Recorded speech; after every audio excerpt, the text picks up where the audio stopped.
أعوذ بالله من الشيطان الرجيم.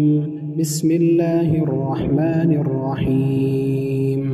اقرأ باسم ربك الذي خلق خلق الإنسان من علق اقرأ وربك الأكرم الذي علم بالقلم علم الإنسان ما لم يعلم. محترم حاضرین کرام، ہر قسم کی تعریف و توصیف، حمد و ستائش، کبریائی اور بڑائی، تحمید، تمجید اور تسبیح اللہ رب العالمین وحدہ لا شریک لہ، خالق کائنات، مالک ارض و سما کے لیے لائق اور زیبا ہے۔ درود و سلام نازل ہو اس دنیا فانی کی طرف بھیجے گئے تمام انبیاء اور رسول پر بالعموم، اور بالخصوص ہمارے نبی جناب محمد الرسول اللہ صلی اللہ علیہ وسلم پر، اللہم صلی وسلم وبارک علیہ۔ حضرات گرامی، اللہ سبحانہ و تعالیٰ نے جس اسلام سے ہم سب کو نوازا ہے، اس اسلام کی اہم تعلیمات میں سے ایک تعلیم یہ ہے کہ جتنے بھی لوگ اس دنیا کے اندر بستے ہیں، سارے لوگ محبت کے ساتھ، الفت کے ساتھ اور مودت کے ساتھ ایک ساتھ زندگی گزاریں۔ لوگوں کے درمیان اختلافات نہ ہو، لوگوں کے درمیان کشیدگی نہ ہو، لوگوں کے درمیان لڑائیاں نہ ہوں، لوگوں کے درمیان کوئی بھی ایسی حرکت اور کوئی بھی ایسا معاملہ نہ ہو جس سے لوگوں کے دل ایک دوسرے سے دور ہو جائیں۔ اللہ کے رسول صلی اللہ علیہ وسلم نے بہت ساری احادیث کے ذریعے سے ہمیں اس اخلاق کی اور اس بہترین چیز کی تربیت دی ہے اور تعلیم دی ہے۔ اللہ سبحانہ و تعالیٰ نے قرآن کریم کے اندر بھی بہت ساری باتیں اخلاق کے حوالے سے ذکر کی، اور ان باتوں کی طرف بھی اللہ رب العالمین نے نشاندہی کرائی جن باتوں کی وجہ سے اکثر اختلافات پیدا ہو جاتے ہیں، لڑائیاں پیدا ہو جاتی ہیں۔ یعنی اگر آپ خلاصہ دیکھیں گے تو یہی ہے کہ لوگ محبت کے ساتھ زندگی گزاریں، اور محبت کے ساتھ کیسے لوگ زندگی گزار سکتے ہیں؟ اللہ رب العالمین کے اصول کے مطابق ہی محبت کے ساتھ زندگی گزاری جا سکتی ہے۔ جو اللہ رب العالمین نے جو اصول اور قوانین اللہ تعالیٰ نے ہمیں دیے ہیں، جو کتاب و سنت کے ذریعے سے ہمیں معلومات فراہم ہوئی ہیں، انہی کے مطابق لوگ محبت کے ساتھ زندگی گزار سکتے ہیں، ورنہ کوئی بھی اور دوسرا راستہ نہیں، کوئی متبادل راستہ نہیں۔ میں نے جو آیت کریمہ ابھی آپ کے سامنے پڑھی ہے، سورہ انفال کی آیت ہے۔ اللہ رب العالمین نے فرمایا وَأَلَّفَ بَيْنَ قُلُوبِهِمْ، اللہ کی ذات ہی وہ ذات ہے جس نے تمہارے دلوں کے اندر الفت پیدا کی، محبت پیدا کی۔ پھر اس کے بعد کہا کہ لَوْ أَنفَقْتَ مَا فِي الْأَرْضِ جَمِيعًا مَا أَلَّفْتَ بَيْنَ قُلُوبِهِمْ، اے نبی صلی اللہ علیہ وسلم، اگر آپ زمین بھر کے سارے خزانے کو خرچ کر دیتے پھر بھی آپ لوگوں کے درمیان محبت پیدا نہیں کر سکتے تھے، ان کے دلوں کو ایک دوسرے سے قریب نہیں کر سکتے۔ بہت بڑی بات کہی جا رہی ہے کہ زمین بھر کے خزانے پوری دنیا اگر خرچ کر دی جائے صرف ایک مقصد کی خاطر کہ لوگوں کی آپس میں جو لوگوں کے جو رشتے ہیں، لوگوں کے آپس میں جو معاملات ہیں وہ اچھے ہو جائیں، ان اصولوں کی بنا پر نہیں ہو سکتے۔ اسی وجہ سے ایک حدیث ایسی بھی ہے کہ انکم لن تسعوا الناس باموالکم، تم لوگوں کو اپنے مال کے ذریعے سے قریب نہیں کر سکتے۔ ہمارے یہاں کچھ لوگوں کا سوچنا ایسا ہوتا ہے، فکر ایسی ہوتی ہے کہ اگر ہم مال خرچ کریں گے نا تو لوگ ہمارے گرویدہ ہو جائیں گے، لوگ ہمارے قریب آ جائیں گے، لوگ ہماری بات ماننے لگ جائیں گے، لوگ ہماری عزت کرنے لگ جائیں گے۔ یہ بہت بڑا جھوٹ ہے اور یہ بڑی خام خیالی ہے۔ لوگ پیسوں کے ذریعے سے آپ کی عزت نہیں کر سکتے، لوگ پیسوں کے ذریعے سے آپ کے قریب نہیں آ سکتے۔ لوگ پیسوں کے ذریعے سے جو لوگ قریب آتے ہیں وہ پیسے کی حد تک محدود رہتا ہے۔ آج آپ کے پاس پیسہ نہیں ہے تو پھر آپ کو کوئی پوچھے گا بھی نہیں، اور یہ بالکل واضح حقیقت ہے۔ تو لوگوں کا جو دل قریب ہوگا نا، ایک دوسرے کے لیے محبت جو پیدا ہوگی وہ پیسوں کی وجہ سے نہیں ہو سکتی۔ یہ ہماری خام خیالی۔ انکم لن تسعوا الناس باموالکم، تم لوگوں کو اپنے مال سے قریب نہیں کر سکتے۔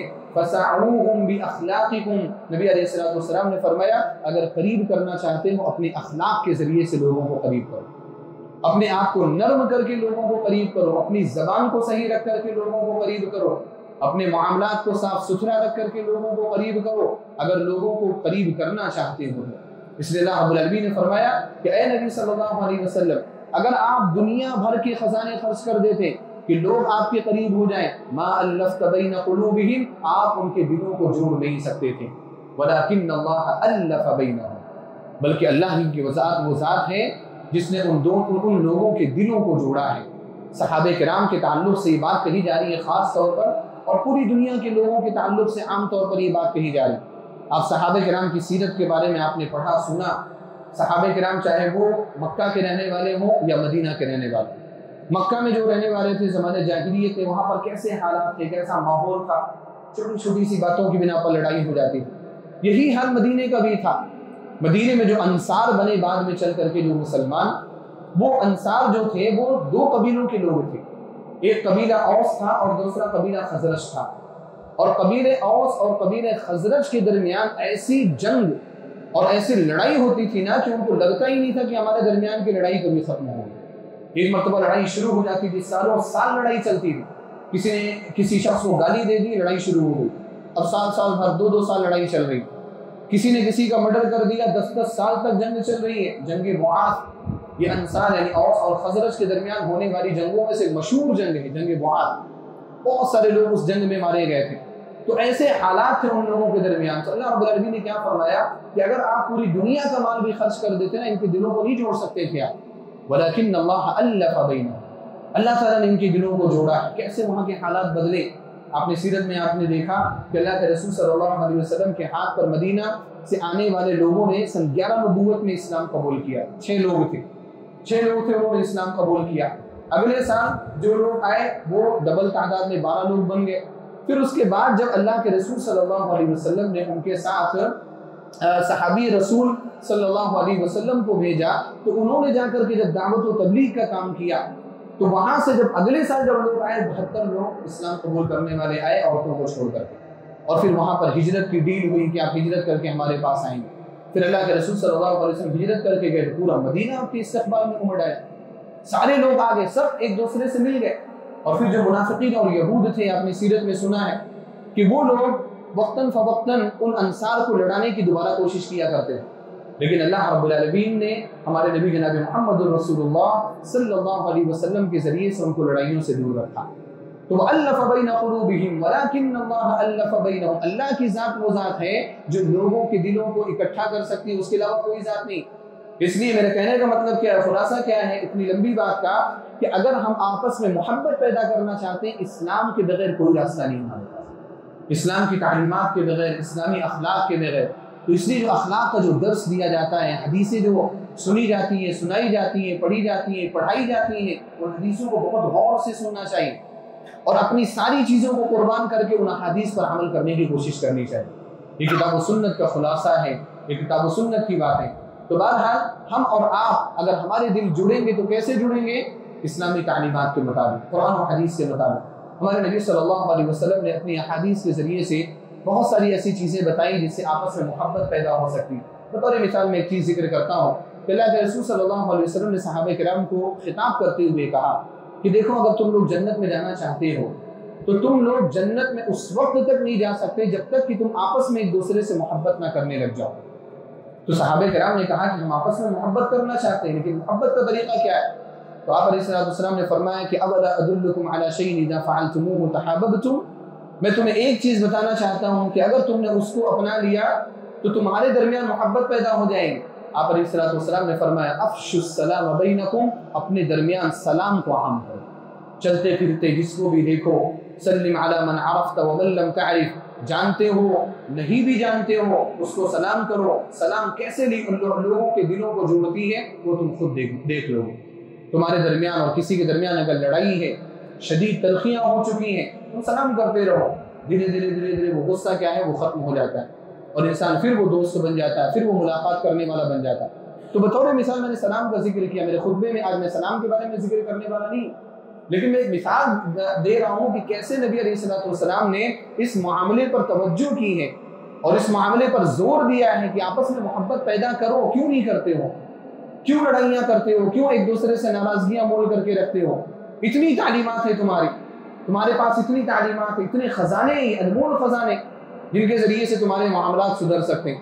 تو اللہ کے رسول صلی اللہ علیہ وسلم نے سلام کا ذکر کیا۔ تو انہی چیزوں میں سے جو چیزیں ہمارے درمیان آپس میں محبت پیدا کر سکتی ہیں، جو آج کی اس خطبے کا میرا عنوان ہے، وہ یہ ہے کہ غائبانہ طور پر پیٹھ پیچھے لوگوں کی تعریف کی جائے، لوگوں کی خوبیوں کو بیان کیا جائے پیٹھ پیچھے، یعنی ہمارے سامنے وہ بندہ نہ ہو، سامنے اگر بیان کریں گے تو چاپلوسی میں وہ چیز آ جائے گی، ہو سکتا ہے کہ آپ اس سے کچھ فائدہ نکالنا چاہتے ہو، اس لیے آپ تعریف کر، کبھی کبھار سامنے بھی تعریف کی جا سکتی ہے اگر اس کی ضرورت پڑے تو، اس کے بارے میں الگ میں نے ذکر کیا اور انشاءاللہ کبھی الگ مستقل طور پر ذکر کروں گا۔ لیکن آج کا جو میرا یہ خطبہ ہے پیٹھ پیچھے تعریف کرنا۔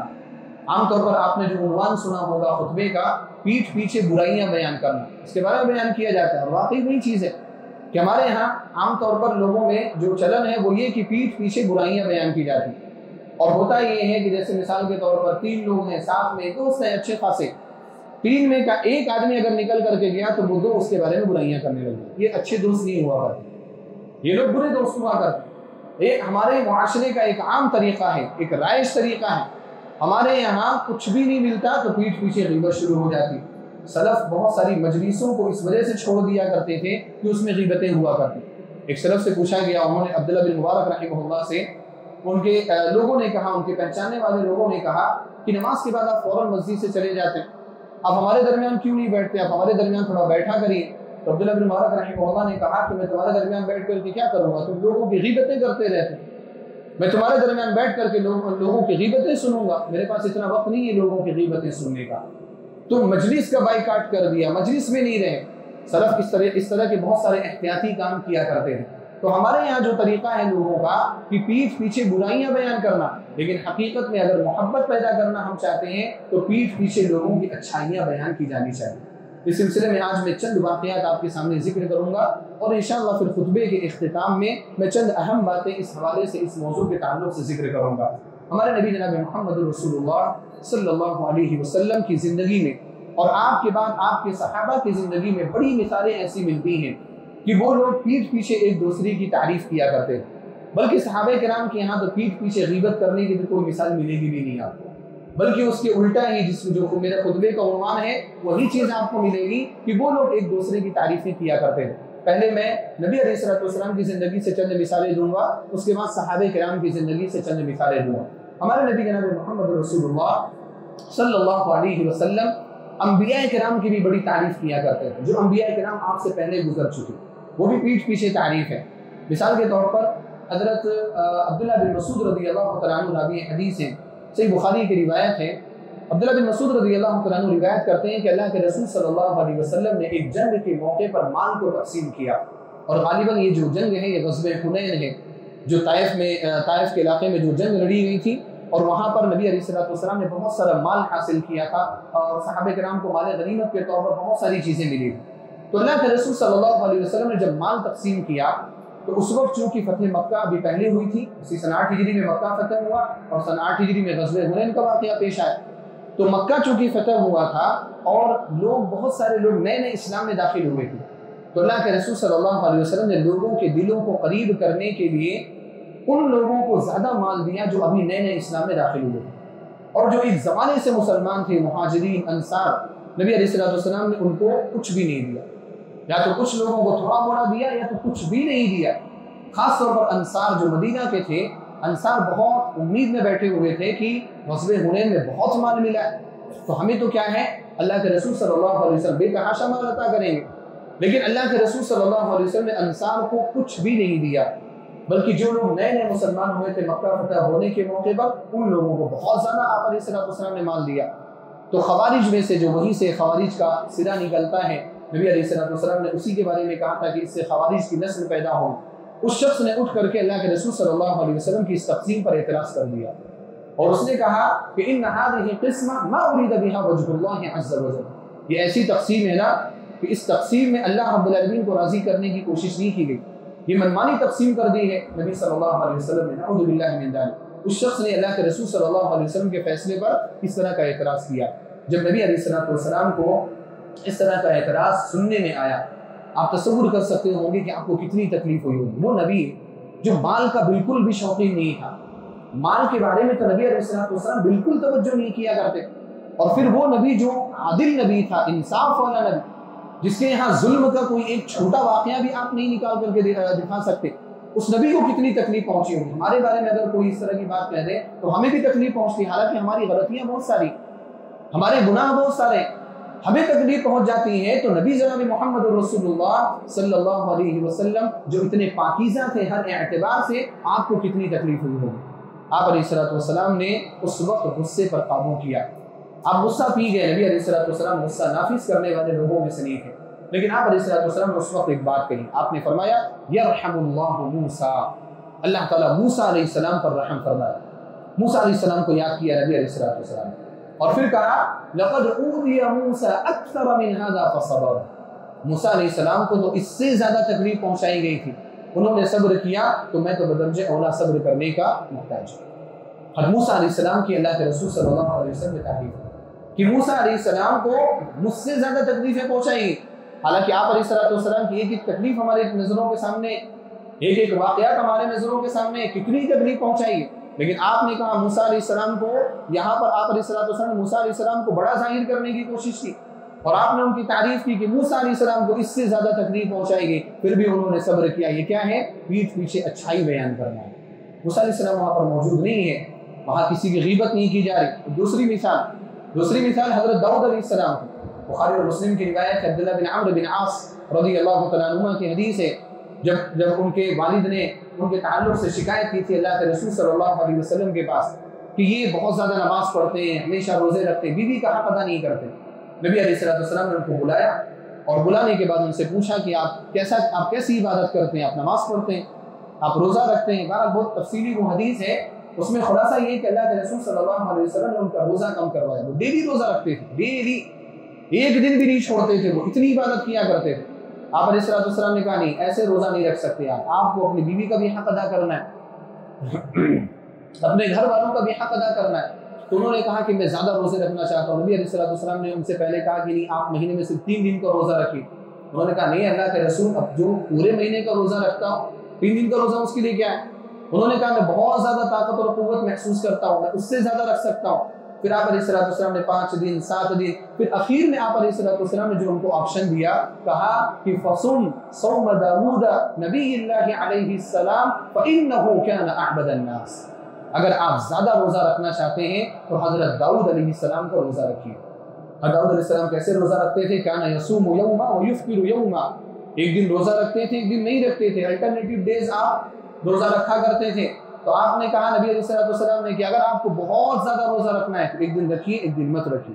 اور یہ کس کا روزہ ہے؟ فصوم صوم داؤد، داؤد علیہ السلام کا روزہ ہے. پھر آپ نے ایک بات کہی فإنه كان أعبد الناس. داؤد علیہ السلام لوگوں میں سب سے زیادہ اللہ رب العالمین کی عبادت کرنے والا. یہ تعریف ہو رہی ہے کس کی؟ نبی صلی اللہ علیہ وسلم کی جانب سے ایک نبی کی تعریف ہو. اور یہاں پر ایک اور پہلو بھی آپ ایڈ کر لیجیے. نبی علیہ السلام بھی کیا ہے؟ نبی ہیں. اور آپ ان دونوں کی جن کی میں نے مثالیں بیان کی، تعریف جن کی کر رہے ہیں وہ بھی کیا کون ہے؟ وہ بھی نبی. موسیٰ علیہ السلام بھی نبی، اور حضرت داؤد علیہ السلام بھی نبی، اور ہمارے نبی صلی اللہ علیہ وسلم بھی نبی. غالباً یہ دیکھا جاتا ہے کہ اگر لوگ ایک پیشے سے تعلق رکھتے ہیں نا تو وہ اپنے ہم پیشہ لوگوں کی کبھی بھی تعریف نہیں کرتے. مثال کے طور پر آپ کپڑے کا کاروبار کرتے ہیں تو آپ دوسرے کپڑے والے کی کبھی بھی تعریف نہیں کر سکتے، اس کے دکان کی بھی تعریف نہیں کر سکتے، اس کے لائے ہوئے کپڑوں کی بھی تعریف نہیں کر سکتے، اس کے ڈیلنگ کی بھی تعریف نہیں کر سکتے، کسی چیز کی بھی آپ تعریف نہیں کر سکتے. لفظ نکالیں گے آپ. ہم پیشہ لوگوں کا ہی معاملہ ہوتا ہے. کوئی بھی ایک پیشے سے تعلق رکھنے والے لوگ ہونا وہ کبھی بھی ایک دوسرے کی تعریف نہیں کرتے. بہت کم، بہت اچھے لوگ ہوں گے جو اپنے پیشے والے کی تعریف کریں آپ کہ فلاں پیشے سے تعلق رکھتا ہے. اللہ کے رسول صلی اللہ علیہ وسلم کا پیشہ تو نہیں بول سکتے اس کو، لیکن آپ کا جو کام تھا وہی کام کس کا تھا؟ موسیٰ علیہ السلام کا اور داؤد علیہ السلام کا. لیکن اس کے باوجود نبی علیہ السلام نے موسیٰ علیہ السلام اور داؤد علیہ السلام کی تعریف کی. یہ اللہ کے رسول صلی اللہ علیہ وسلم کی جانب سے ہماری تربیت ہے کہ ایسے زندگی گزاری جانی چاہیے. اس کے بعد آپ دیکھیں آگے بڑی مثالیں بہت ساری ہیں، اور مجھے خطبے میں چند اہم باتیں بھی ذکر کرنی ہے، اس لیے میں واقعات آپ کے سامنے ذکر کر رہا ہوں. ایک اور مثال دیکھیں، اللہ کے رسول صلی اللہ علیہ وسلم صحابہ کرام کی تعریف کر رہے ہیں. ابھی میں نے نبیوں کی مثال دی، صحابہ کرام کی تعریف کرتے ہیں. مسند احمد کی ایک روایت ہے، عمر بن خطاب رضی اللہ تعالیٰ عنہ راوی حدیث ہے، فرماتے ہیں کہ ایک رات ہم لوگ عشاء کی نماز کے بعد مسجد نبوی میں بیٹھے تھے. میں تھا، ابو بکر رضی اللہ تعالیٰ عنہ تھے، اور رسول اللہ صلی اللہ علیہ وسلم تھے. عشاء کے بعد ویسے بات چیت کرنا مکروہ ہے، نبی علیہ السلام کی حدیث آپ کے سامنے ذکر کی جا چکی، لیکن وہاں پر یہ بات بھی ذکر کی جا چکی تھی کہ اگر اسلامی حکومت کے کچھ معاملات ہوں، ضروری معاملات ہوں، تو ان معاملات کے تعلق سے بات چیت کی جا سکتی. تو اکثر ایسا ہوتا تھا کہ عشاء کی نماز کے بعد جب سب چلے جاتے تھے تو اللہ کے رسول صلی اللہ علیہ وسلم اور ابو بکر اور عمر رضی اللہ تعالیٰ عنہ بیٹھے رہتے تھے اور حکومت کے معاملات کے بارے میں مشورہ ہوتا تھا۔ کہتے ہیں کہ ایک رات ہم لوگ ایسے ہی بیٹھے ہوئے تھے اور بہت دیر تک بیٹھنے کے بعد جب ہم لوگ وہاں سے نکلنے لگے تو نبی علیہ السلام بھی ہمارے ساتھ تھے۔ اتنے میں کسی شخص کی تلاوت کی آواز سنائی، یعنی کوئی شخص مسجد نبوی میں، اندھیرا رہتا تھا، پتہ نہیں چلتا تھا کون ہے کون نہیں ہے، تو ایک شخص تھے وہ نماز پڑھ رہے تھے اور ان کی تلاوت کی آواز آ رہی۔ فرماتے عمر رضی اللہ تعالیٰ عنہ کہ نبی علیہ السلام رک گئے اور تلاوت کی آواز سننے لگے۔ تو جو تلاوت جو تھی وہ عبداللہ بن مسعود رضی اللہ تعالیٰ عنہ کی تلاوت تھی، اور اللہ کے رسول صلی اللہ علیہ وسلم تھوڑی دیر تک آپ کی تلاوت کو سنتے رہے، اور اسی درمیان آپ نے کس کو کہا؟ ابو بکر اور عمر رضی اللہ تعالیٰ عنہما کو عبداللہ بن مسعود رضی اللہ تعالیٰ عنہ کی تعریف کرتے ہوئے کہا کہ من سرہ ان یقرأ القرآن غضا طریا کما انزل فلیقرأہ علی قراءۃ ابن ام عبد۔ اگر کوئی شخص قرآن کریم کو ویسے ہی تر و تازہ پڑھنا چاہتا ہے جیسا کہ نازل ہوا ہے تو اسے چاہیے کہ وہ عبداللہ بن مسعود رضی اللہ تعالیٰ عنہ کی طرح سے قرآن پڑھے، ان سے قرآن پڑھنا سیکھے۔ کون تعریف کر رہا ہے؟ نبی علیہ السلام۔ کس کی تعریف کر رہے ہیں؟ عبداللہ بن مسعود رضی اللہ تعالیٰ عنہ۔ عبداللہ بن مسعود رضی اللہ عنہ نے تلاوت کی اور تلاوت کرنے کے بعد پھر بیٹھ کر کے دعا کرنے لگے۔ نبی علیہ السلام ان کی دعا بھی سن رہے تھے اور آپ پیچھے سے دور سے بول رہے تھے سل تعطا سل تعطا سل تعطا۔ عبداللہ بن مسعود آج مانگ لو جو مانگنا ہے تمہیں ملے گا، یعنی نبی علیہ السلام کی جانب سے بشارت۔ ان کو پتہ نہیں ہے، وہ دعا میں مصروف ہیں، لیکن آپ علیہ السلام ان کے عمل سے اتنا خوش ہوئے کہ آپ دور سے بیٹھے بیٹھے بول رہے ہیں آپ مانگیے آپ کو دیا جائے گا، مانگیے آپ کو دیا جائے گا۔ یہ واقعہ ہو گیا، باہر نکل گئے۔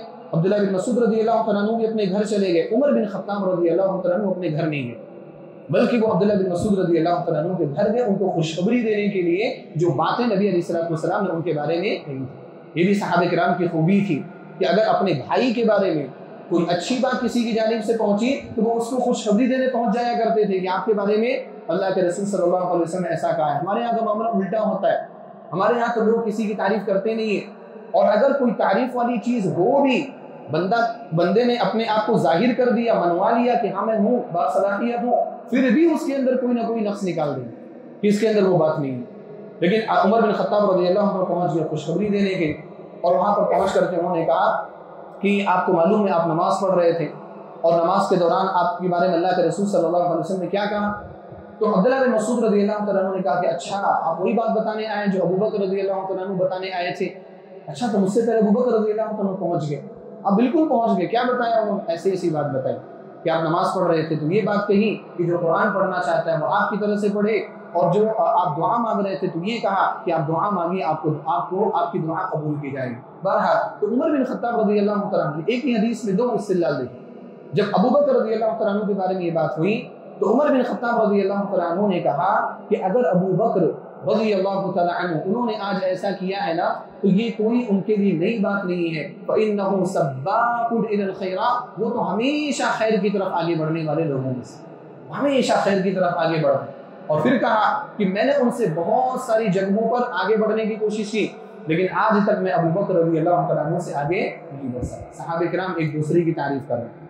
ابو بکر رضی اللہ تعالیٰ عنہ یہاں پر کیا انسان غصہ ہو جاتا ہے، نفرت کرنے لگتا ہے کہ کیسے وہ پہنچ گیا وہاں پر، میں نے اس سے پہلے پہنچنے کی کوشش کی، کیسے وہ، پھر انسان اس کی قبریں کھودنے کی کوشش کرنے لگتا ہے، اس کو پیچھے کرنے کی کوشش کرنے لگتا ہے۔ لیکن یہ نہیں ہے، بلکہ ان کے یہاں کیا اور خوشی کہ ابو بکر رضی اللہ تعالیٰ عنہ پہلے پہنچ گئے، ہمیشہ وہ خیر کی طرف آگے بڑھ جاتے ہیں، ہمیشہ وہ اچھائی کی طرف آگے بڑھ جایا کرتے ہیں۔ تو آپ دیکھیے کہ نبی علیہ السلام نے عبداللہ بن مسعود رضی اللہ تعالیٰ عنہ کی تعریف کی، اور وہ تعریف کیسی تھی؟ پیٹھ پیچھے تعریف۔ اور اسی میں واقعہ کہ ابو بکر رضی اللہ تعالیٰ عنہ کی تعریف عمر بن خطاب رضی اللہ تعالیٰ عنہ کر دی۔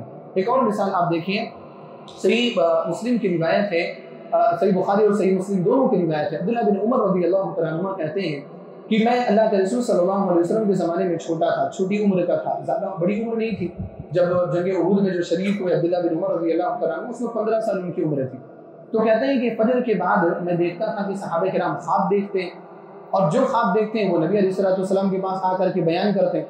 تو میں بھی سوچتا تھا کہ میں کیوں خواب نہیں دیکھتا ہوں، سارے لوگ خواب دیکھتے ہیں، مجھے بھی تو خواب دیکھنا چاہیے۔ ان کو بھی شوق تھا کہ وہ بھی کوئی خواب بیان کریں کہ اللہ کے رسول آج میں نے خواب دیکھا ہے، آپ میرے خواب کی تعبیر بیان کی۔ اچھا لگتا ہے نا، وہ چھوٹے تھے، بچوں کا شوق ہوتا ہے کہ بڑے لوگ بات کر رہے ہیں اور اچھی بات کر رہے ہیں تو ہم بھی اس میں شریک ہو جائیں۔ تو عبداللہ بن عمر رضی اللہ تعالیٰ عنہ ہمیشہ اس کے بارے میں سوچتے رہتے ہیں تو ایک دن انہوں نے کہا کہ میں اچھا آدمی نہیں ہوں، اسی وجہ سے مجھے خواب نہیں آتے، اگر میں اچھا آدمی رہتا تو مجھے اچھے خواب آتے صحابہ کرام کی طرح سے۔ تو اسی رات کیا ہوا، وہ جب سونے لگے تو انہوں نے اللہ رب العالمین سے دعا کی، انہوں نے کہا سوتے سوتے انہوں نے کہا کہ اے اللہ اگر تو جانتا ہے کہ میں اچھا ہوں تو آج مجھے کوئی خواب دکھا دو، تاکہ میں وہ خواب کس کو بیان کروں، نبی علیہ السلام کو بیان کروں، اور آپ میرے خواب کی تعبیر بیان کرو۔ کہتے ہیں کہ میں سو گیا، سونے کے بعد خواب آیا، دیکھو خواب بھی کیسا آیا، بڑی کوششوں کے بعد، بڑی تمناؤں کے بعد خواب آیا ہے۔ کیسا خواب آیا؟ عبداللہ بن عمر رضی اللہ تعالیٰ عنہ کہتے ہیں کہ میں نے خواب میں دیکھا دو فرشتے آئے اور دونوں فرشتوں کے ہاتھ میں ہتھوڑا تھا، اور وہ ہتھوڑا یہ ڈینجر خطرناک قسم کے فرشتے آئے اور دونوں پکڑ کر کے مجھے گھسیٹ کر کے لے جانے لگے۔ عبداللہ بن عمر رضی اللہ تعالیٰ عنہ کہتے ہیں کہ میری حالت خراب ہوگی منظر دیکھ کر، اس لیے کہا جاتا ہے کہ جو چیز نہیں ہو رہی ہے اور وہ ضروری بھی نہیں ہے نا، تو اس کے بارے میں زیادہ خواہشیں نہیں کرنی چاہیے۔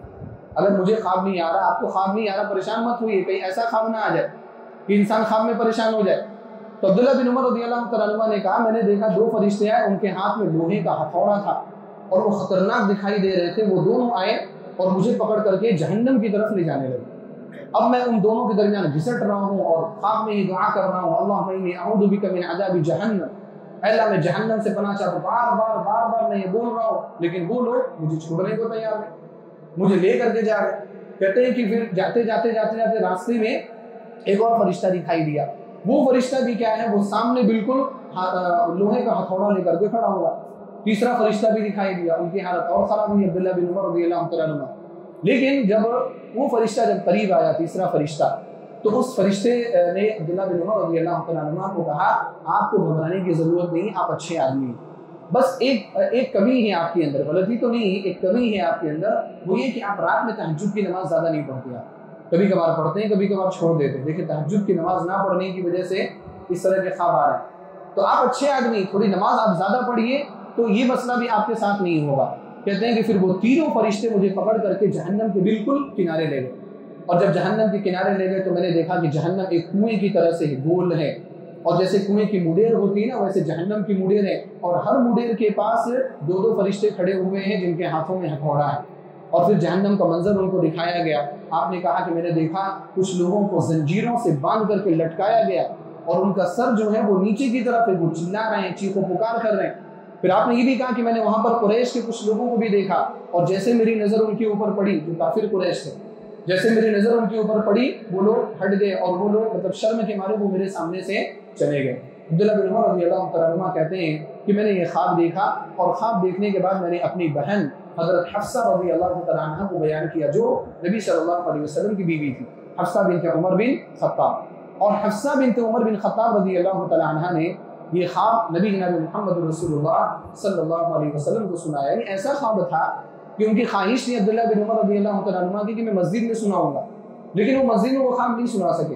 اپنی بہن کو جا کر کے پرسنل میں جا کر کے ان کو بتایا کہ میں نے ایسا خواب دیکھا ہے، پتہ نہیں کیا ہے، صحیح ہے غلط ہے، اور میں ڈرے ہوئے تھے اس وقت وہ۔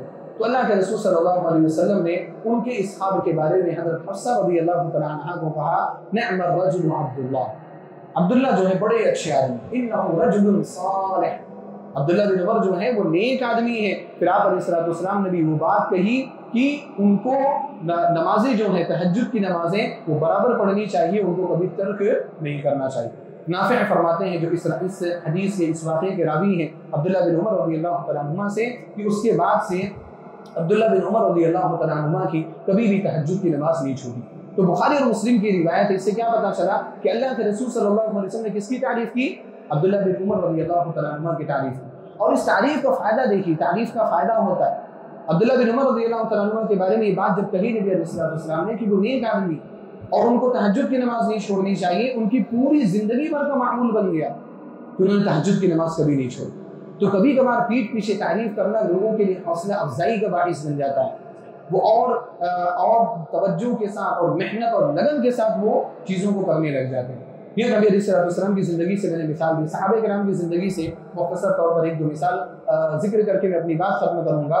حضرت ابو الاحوص سلام بن سلیم الحنفی رحمہ اللہ، جو قبیلہ بنو حنیفہ سے تعلق رکھتے ہیں، مذہب الحنفی نہیں، قبیلہ بنو حنیفہ سے تعلق رکھتے ہیں، وہ کہتے ہیں کہ ہم لوگ ایک مرتبہ ابو موسیٰ اشعری رضی اللہ تعالیٰ عنہ کے گھر میں موجود تھے، صحیح بخاری کی روایت ہے۔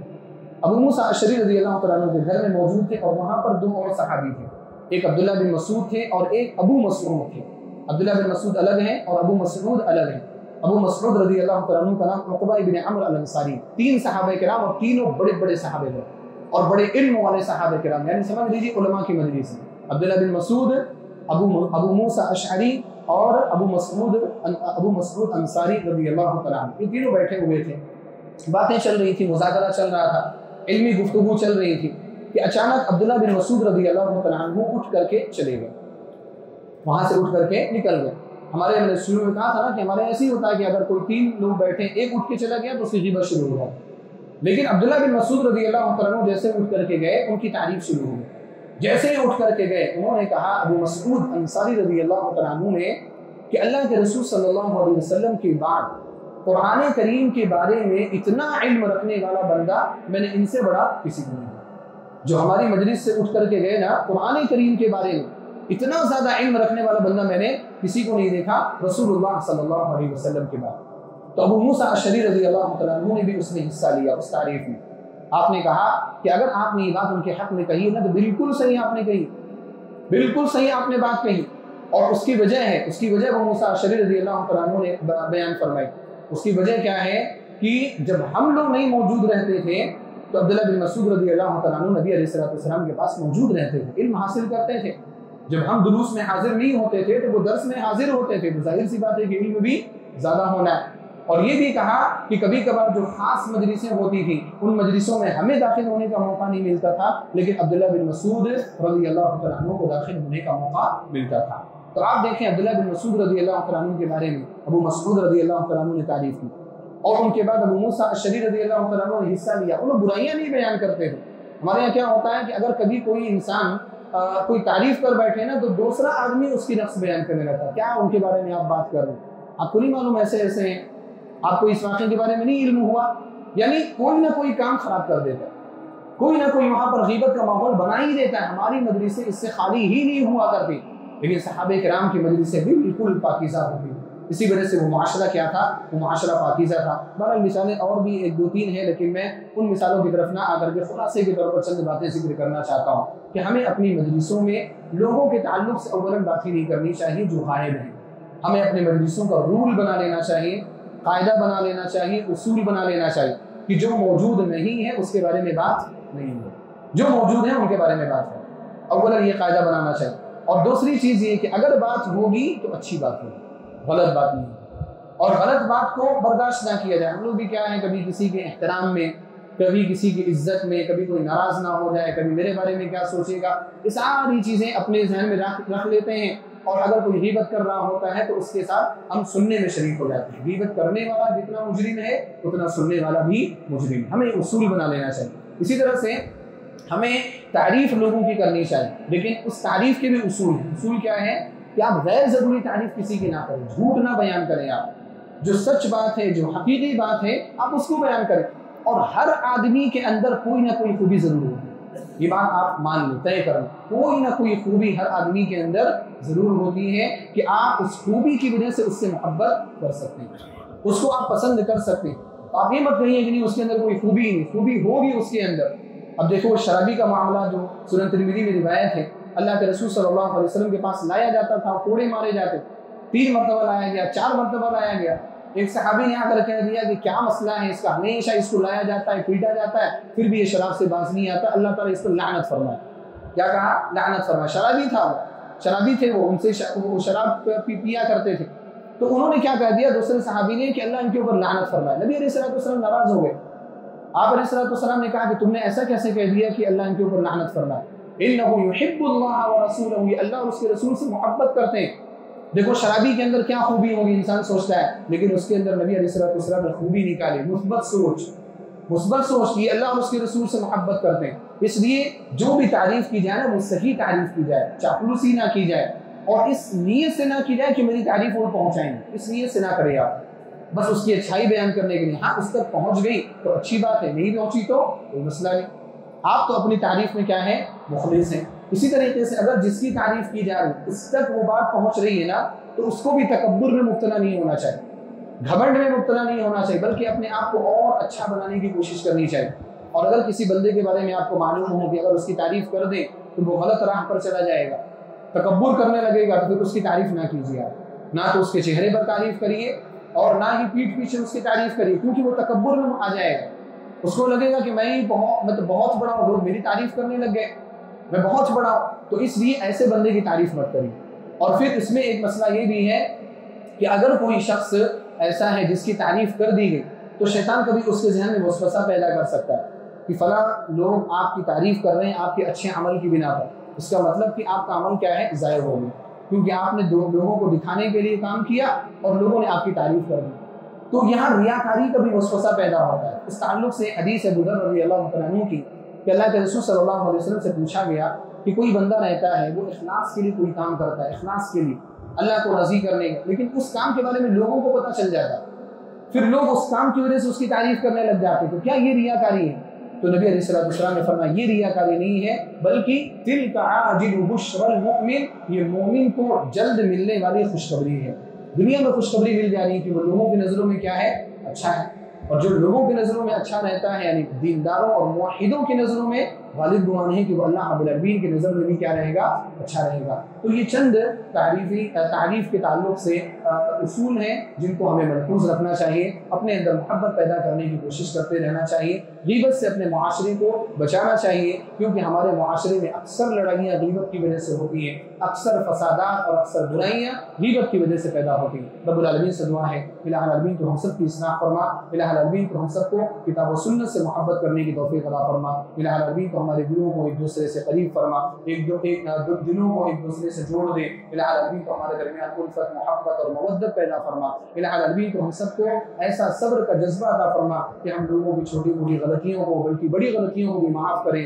درگزر کریں اور لوگوں کے ساتھ بھائیوں کا رشتہ کرنے لگ جائیں۔ الہ العالمین تو ہم سب کو عبادات کی توفیق عطا فرما، الہ العالمین تو ہم سب کو 5 وقتہ نمازوں کی پابندی کی توفیق عطا فرما، عبادات میں اخلاص پیدا فرما، ہمارے عبادات کو شرف قبول عطا فرما، الہ العالمین جو بیمار ہیں ان کو شفا یابی عطا فرما، جو مقروض ہیں ان کے قرض کی ادائیگی میں ان کی مدد فرما، جو پریشان حال ہیں ان کی پریشانیوں کو دور فرما، الہ العالمین تو ہم سب کو اسلام اور ایمان پر زندہ فرما اور ہمارا خاتمہ لا الہ الا اللہ محمد رسول اللہ پر فرما، آمین۔ وآخر دعوانا الحمد للہ رب العالمین۔